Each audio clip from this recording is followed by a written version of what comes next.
Uganista, o mandavo pure cara a festa di Pasqua.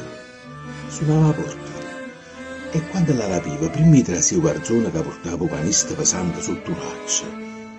Traseva in da casa, l'andore la bottega e ipotecare.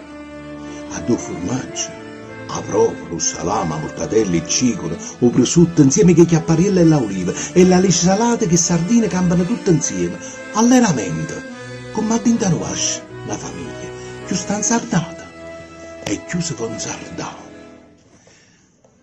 E l'uganista, tutta annuccata e violaccia attorno.